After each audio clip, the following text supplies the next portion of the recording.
New merchandise available on jg9shop.com for this Cyber Monday.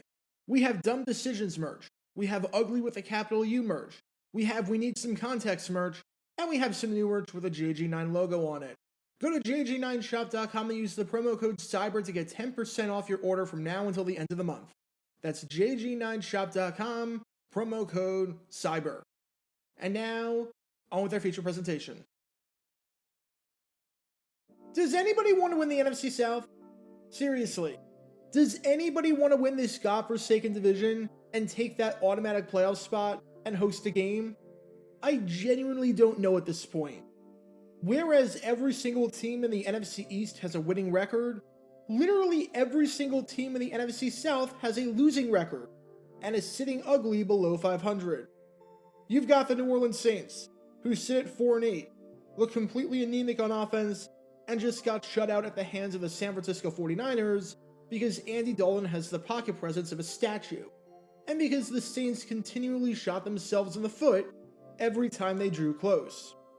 You've got the Carolina Panthers at 4-8, who have yet to win a single game on the road this year, and who were so bad at one point that they fired their head coach.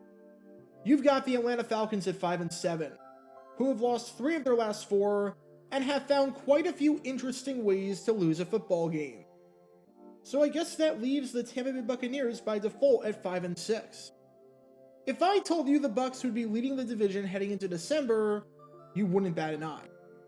I mean, they won the division last year. They have the most talented roster on paper, and you never bet against Tom Brady. But for them to be leading the division like this, where they're technically the least worst of the bunch, it should not be this way.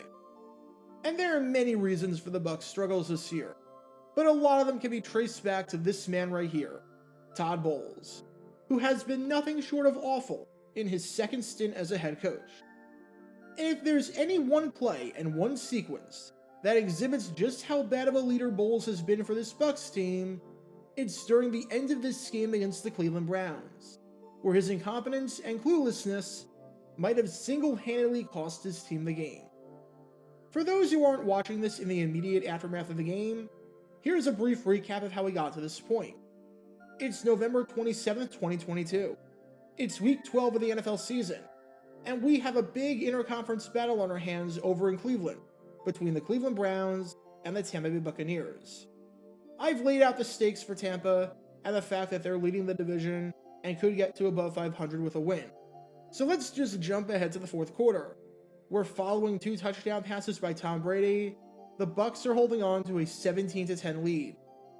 Tampa's defense has done its job so far, as after allowing a touchdown on the opening drive and a field goal on the second drive, they've been nearly perfect, holding the Browns in check for the better part of 3 quarters. But they need to make one more stop. Get a stop here, and this game is over. You've got 2:10 left in the contest to prevent the Browns from going 46 yards. The mission is simple. Get the stop, and you win the game. Well, so much for that, because Nick Chubb had other ideas, as following a 28-yard run, the Browns get down to the red zone, and are sitting at the 12-yard line. Alright, not ideal, but not the worst. You've still got a chance to get the stop, and you've still got some timeouts, whereas Cleveland only has 1 left. So you can stop the clock if you want to. In the worst case scenario, give your guys some time to potentially mount a game-winning drive of their own. It's 39 now, and there's 1:16 left. So far, so good. And on 3rd down, the Browns try a screen pass to David Njoku. However, the Bucs blow it up behind the line of scrimmage, forcing 4th and 10. What a great play by the Bucs. Now all you have to do is call timeout, and you will have played that perfectly. All you have to do is stop the clock, and this would have been a perfect red zone. Wait, why is the clock running? Guys? You're not going to use any of your timeouts? You're going to let the clock run? You're actually going to do this? Well, that's not good.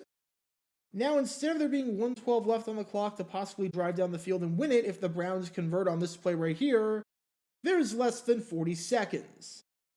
It already looks stupid not burning a timeout and stopping the clock. But this is going to look really, really stupid if you don't stop the Browns on this play, isn't it? 4th and 10. Brissett throws. Back on the end zone. What a catch! Welcome to Dumb Decisions. Before I break down what happened here, this whole series is about taking an in-depth look at decisions made during games that were clearly awful from the start. This isn't something to look bad in hindsight. Rather, this is something to look awful almost immediately. These are moves where your gut instinct tells you right away that there is no way this can possibly work. And sure enough, your gut instinct was smarter than that of an NFL head coach. And for this one, we're taking a look at the mind of Tampa Bay Buccaneers head coach Todd Bowles. I think many were optimistic about the job that Bowles would do in his second go-around as a head coach in this league, following a failed first stint with the New York Jets. He kept the staff that had been there intact, he had a great roster to work with, and he had tons of success as a defensive coordinator with the team. But man, it has not worked out that way at all. His entire tenure has been defined by questionable decision after questionable decision. And this one against the Browns, with his gross mismanagement of the clock, has to be, by far, the worst one of them all. Because there is no excuse for this, and there is no rhyme or reason for this. So with that being said, let's take a look at why not calling a timeout with 1:10 left when you have 3 of them, and the opposition only has 1, is a really bad idea. As always, I like to look at things from a risk-reward standpoint, and evaluate the 2 options at hand. With that, let's start off with what I would have done in this situation, as well as what anyone with a brain would have done in this situation. And that is to call a timeout after the 3rd down play with about 1:12 left. Let's say on 4th down, the Browns find their way into the end zone and score the game-tying touchdown, or maybe even take the lead should they decide to go for 2. Obviously, that's not ideal. You don't want that to happen. But you've got over a minute left and 2 timeouts to make some magic happen. That is at eternity for Tom Brady. You have plenty of time to engineer a drive down the field, use the entire field to your advantage, and set yourself up for a game-winning field goal. I'd be here all day if I listed every single time that Tom Brady managed to do this. But let's say your defense gets a stop. Let's say that you were able to successfully stop the Browns from getting the 1st down and reaching the end zone. Guess what?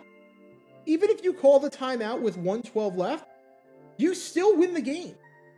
The Browns only have 1 timeout left. They physically cannot stop the clock enough times to get the ball back. All you have to do is take a knee 2 or 3 times, and it's game over.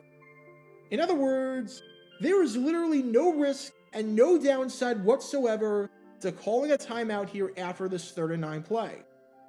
If you get a stop on 4th down, you win the game. And if you don't get a stop, you've got plenty of time to drive down the field and score, especially with Tom Brady on your side and in your corner. Now, let's compare that to what they wound up doing, which was letting the clock run all the way down and not calling a timeout. If you stop the Browns from scoring and from converting the 4th down, sure, you win the game, which is exactly the same as the other scenario, so there's no difference there. However, if you don't stop the Browns from doing this, now you've only got 30 seconds left to mount a drive. You've cut the amount of time you have available at your disposal to go the length of the field and win it by half. And you did it for no reason whatsoever. Which raises the question, what is the purpose of letting the clock run? The reward if you get the stop is exactly the same, but the reward if you don't get the stop is 1,000,000 times worse. If you're at a carnival and there are 2 booths next to each other with identical water shooting games, and they both cost the exact same amount to play, and they both have the same exact small prizes, but one booth has really bad large prizes, and the other booth has, as a large prize, tickets to your favorite band in concert, which booth are you going to play? Obviously, you play the second booth, because quite literally, there's no reason not to. But not for Todd Bowles. He played the first booth for some inexplicable reason, and it backfired badly. But here's the crazy part about all of this. as if this wasn't crazy enough. After the game, understandably, Bowles was asked about why the heck he didn't call a timeout on 3rd and 9, knowing that his team would win the game either way with a stop, and knowing that if they didn't get a stop, his odds of winning would increase tremendously if he called a timeout versus letting the clock run out for some reason. Take a listen to what he had to say. Take a listen to what one of the supposed 32 brightest football minds in the world had to say about just why the heck he didn't call a timeout in that situation. No, that clock was going to run down. We didn't have enough to stop it right there. So it was overtime right there, right off the top, once we couldn't get. So let me get this straight. The reason why you didn't call a timeout in that spot was because the clock was going to run down anyways. I'm sorry, what? What do you mean the clock was going to run down? Do you realize what a timeout does? A timeout, quite literally, stops the clock. A timeout prevents the clock from running down. You use a timeout to prevent the exact thing that you said was going to happen. Your logic for not calling a timeout was because the clock was going to run out? That's like me saying that my logic for not taking my allergy medication was because my allergies were going to be bad anyways. That's like me saying that my logic for not wearing clothes into a restaurant was because they were going to kick me out for not wearing clothes anyways. Literally, they won't kick you out of the restaurant for not wearing clothes if you're wearing clothes.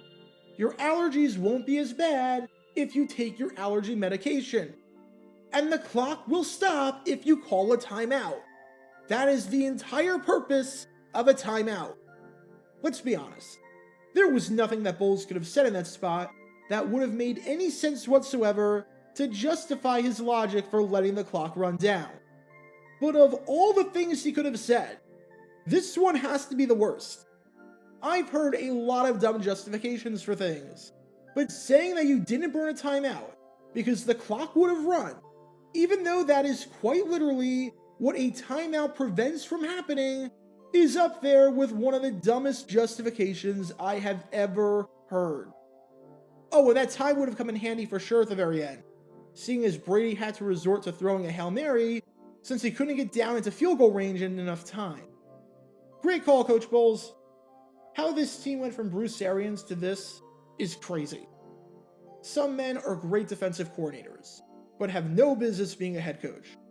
And this incredible display of stupidity on the part of Bowles showcased that on so many levels and in so many ways. Because this is going about as bad as his first stint with the Jets was. So what do we learn from all this? If you have two scenarios in life, and they both offer the same exact reward, but one scenario offers you a way better cushion if it doesn't work out, then take that option. Why wouldn't you take that option? There's no reason not to. Having a minute left on the clock needing to drive the length of the field is preferable to having 30 seconds left on the clock needing the exact same thing. You can't take your timeouts with you. You can't cash them in after the game or take them into the overtime period. So you might as well use them if they can be to your advantage. And if something is there that is designed for the purpose of stopping something from happening that you don't want to happen, then for crying out loud, take advantage of that. That's its entire purpose. Because when all these elements are in play, you can't exactly be surprised when this play backfires. Talk about a dumb decision. Get your official Jaguar Gator 9 merchandise by going to jg9shop.com, and be sure to like this video, ring the notification bell, and subscribe down below if you haven't already, as it helps the channel out a lot. And be sure to check out Twitch every Wednesday night at 9 p.m. Eastern for your chance to play NFL Trivia and win cash prizes. Link in the description below. If you want to see videos like this condensed down to 60 seconds, then follow me on TikTok at Jaguar Gator 9. To see college football videos, subscribe to Jaguar Gator 8. To see highlight videos of players throughout the history of the NFL, subscribe to JG9 Highlights. Also, special thanks to all of our Patreon supporters for helping out the channel. Your support is greatly appreciated. See how you can become a patron and request future video topics in the description below.